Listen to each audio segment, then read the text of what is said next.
Good morning and welcome to the NROL-69 launch webcast.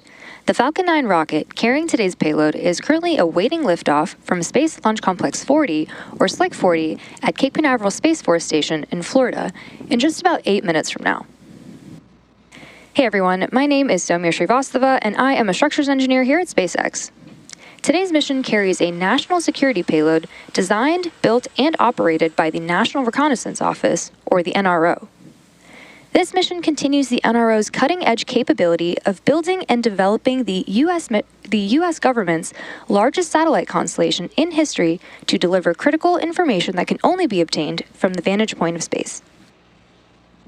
Both the range and vehicle are currently green at the moment, and we are on track for an on-time liftoff at 1:48 p.m. Eastern Time.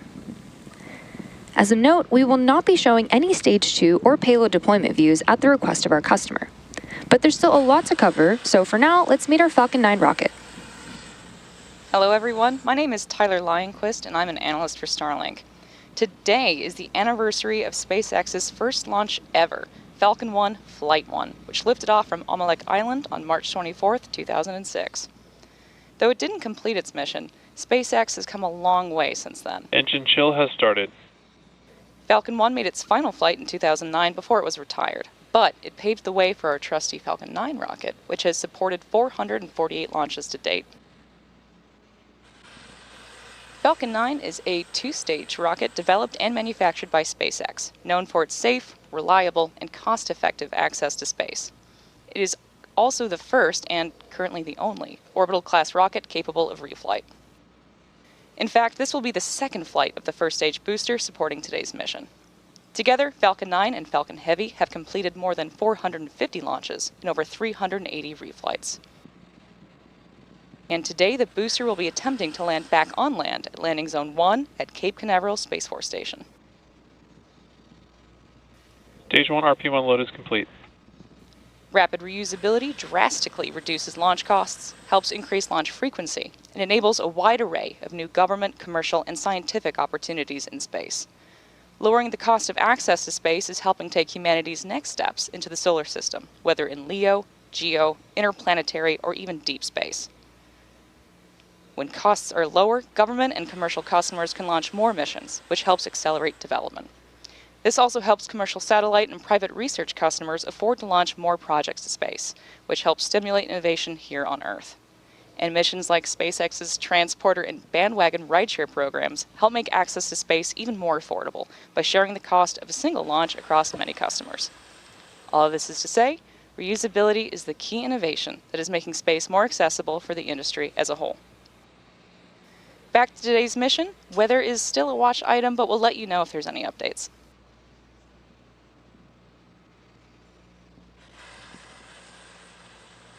Coming up shortly, the transporter erector, or TE, will retract away from the Falcon rocket. Falcon 9 tanks are pressing for strongback retract.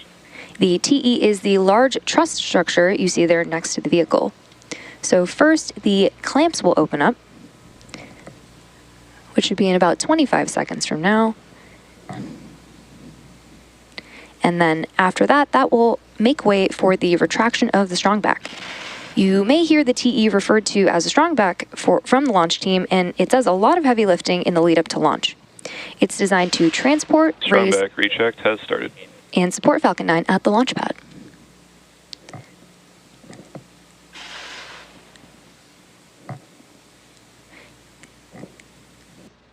The TE is also equipped with umbilicals or flexible lines that are used to route the vehicle's fluids, power, and telemetry from the ground systems to the rocket and payload until Falcon 9 switches to internal power and clears the pad. So we have a great view there of the clamp arms opened up. And the strongback will slowly begin to recline away from the vehicle.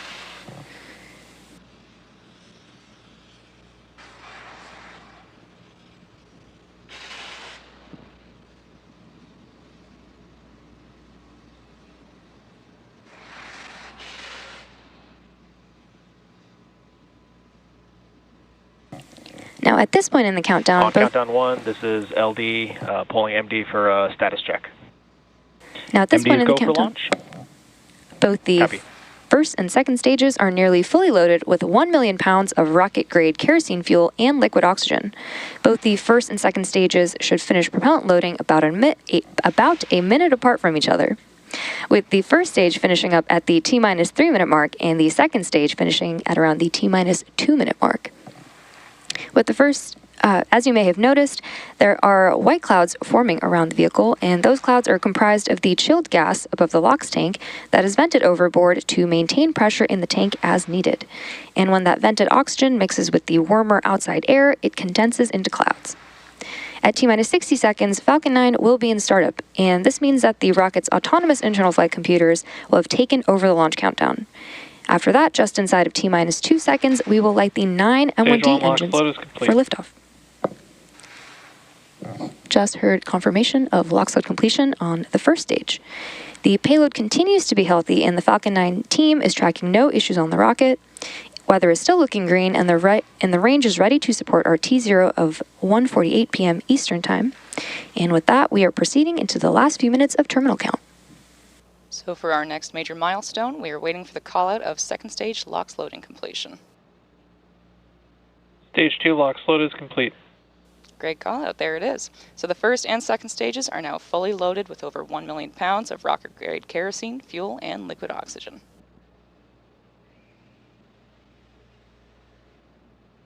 We're standing by now for confirmation that Falcon 9 is in startup at the T-minus 1 minute mark.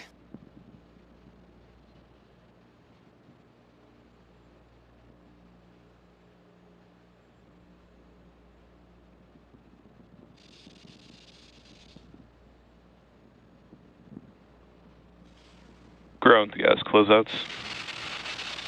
Here's the confirmation of the gas closeouts beginning. You might notice an increase in white cloud formation near the vehicle. This is the result of a nominal groundside process where the TE liquid oxygen feed line is vented down ahead of liftoff.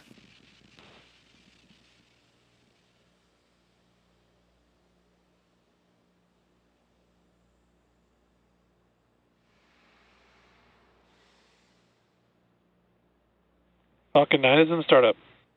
At this point, the autonomous flight computers have taken over the launch countdown, and stages 1 and 2 are pressurizing for launch. Finally, we're waiting for the final go directive from the launch director.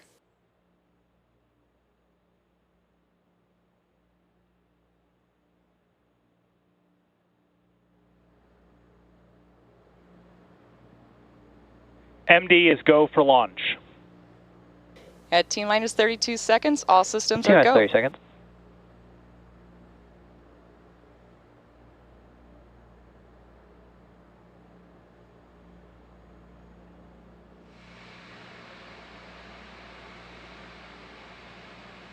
Fifteen seconds.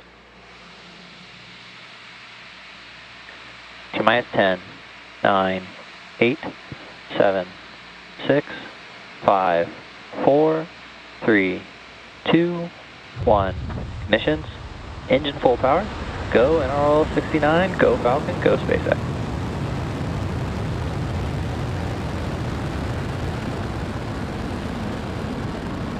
Vehicle is pitching downrange.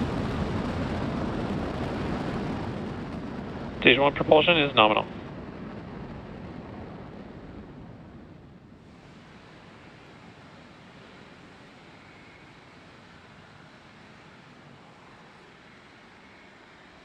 At T plus 30 seconds and counting, Falcon 9 has successfully lifted off from Slick 40 at Cape Canaveral Space Force Station.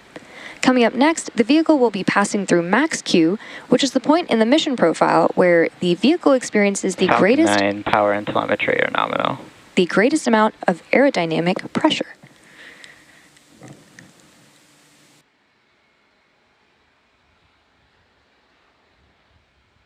Falcon 9 is supersonic.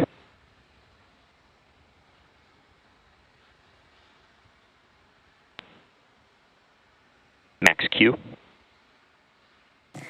Great call out there for max Q, which is again when the vehicle experiences the greatest amount of aerodynamic stress. Coming up next, we'll have several events happening in quick succession, starting with MECO, followed by stage set, Impact shell has started. SES-1, and then the boost back burn. Main engine cutoff, or MECO, is where all 9 M1D engines shut down to slow the vehicle down in preparation for stage separation, which is where the first and second stages separate from one another. Followed by this, the MVAC engine on the second stage will light, which is called out as Second Engine Start 1, or SES1. This engine burn, lasting several minutes, will propel the second stage and the payload to orbit. The boost back burn will assist the first stage in returning to its recovery location at landing zone 1. In addition to these major events, the fairing halves will separate about 30 seconds after SES1, so keep an eye out for all of those events that are coming up in just a few seconds. And as a reminder, we will not have any views of the Falcon 9 second stage or the payload at the request of our customer. Main engine cutoff. Stage separation confirmed.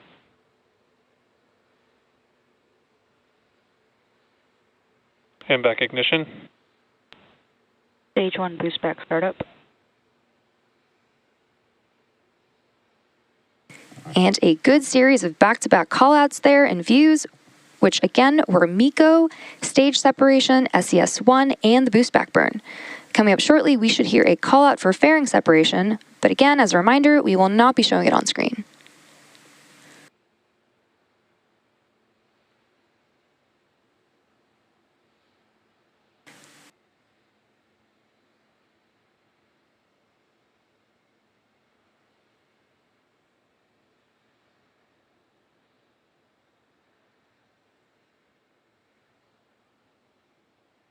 Fairing separation confirmed.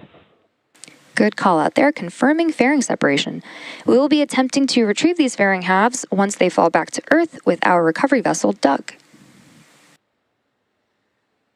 Stage 1 boost back shutdown. And a good call out there, confirming boost back shutdown. We are currently 3 minutes and 36 seconds into today's mission. Now, the next major milestone coming up in about 3 minutes from now will be the entry burn of the Falcon 9 booster as it continues on its journey towards landing zone 1. To start the entry burn, we'll relight 3 M1D engines, which is similar to pumping the brakes to slow down the vehicle as it passes back into the Earth's atmosphere. We need to slow down the vehicle to reduce re-entry forces, which then helps us recover and reuse the first stage. During the entry burn, Falcon 9 is decelerating by firing its Merlin engines, but it's still moving really fast. This causes the vehicle to fly through Merlin's exhaust gases, also known as the rocket's plume, which deposits a layer of soot on the vehicle surface. That soot comes from the carbon-based fuel that Falcon 9 uses, and with each flight, the soot builds up a little more on the outside of the vehicle.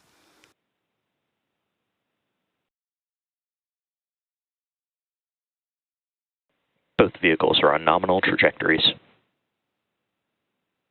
Good call out there.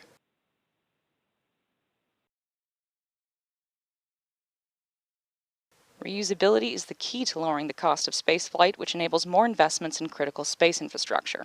The Falcon 9 first stage that is supporting today's mission is performing this entry burn for the second time today, and the payload fairing supporting today's mission will be recovered for future reuse. So we should be hearing the call out for that entry burn in about 1.5 minutes from now.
Stage 1 entry burn startup.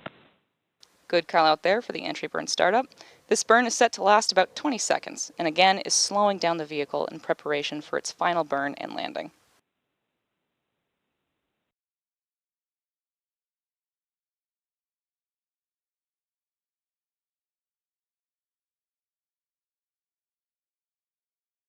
Stage 1 entry burn shutdown. And there you heard the call out. Stage 2 FTS is saved. There is a call out for the completion of the Falcon 9's first stage entry burn. Coming up next will be the first stage landing burn, which will start in about a minute from now. The Merlin engines on the Falcon 9 first stage are optimized for sea level, and these achieve 190,000 pounds of thrust, each during ascent and descent. At liftoff, Falcon 9's first stage has thrust greater than 5 747 airplanes at full power. Should be expecting the final burn in about 10 seconds from now. Stage 1 transonic. Stage 1 FTS is saved. Stage 2 is in terminal guidance.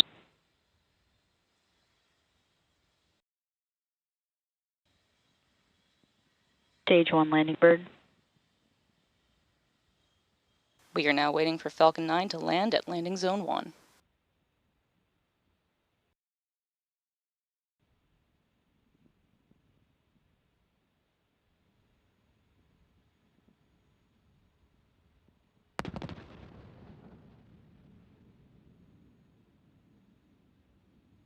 Landing leg deployed. Impact shutdown. Stage 1 landing confirmed. And there you heard the call out for a successful landing of our Falcon 9 rocket. This was the second launch and landing for this first stage. Nominal orbit insertion. As a reminder, we will not be showing any Stage 2 or deployment views at the request of our customer. So with that landing of the Falcon 9 booster, we will be bringing today's webcast to a close. We'd like to thank the NRO for entrusting us with today's mission, and we'd also like to thank the range and the FAA for their support. If you're interested in more launch coverage, be sure to check spacex.com/launches and follow @SpaceX on X for the most up-to-date information. Thanks for tuning in, and we'll see you again soon.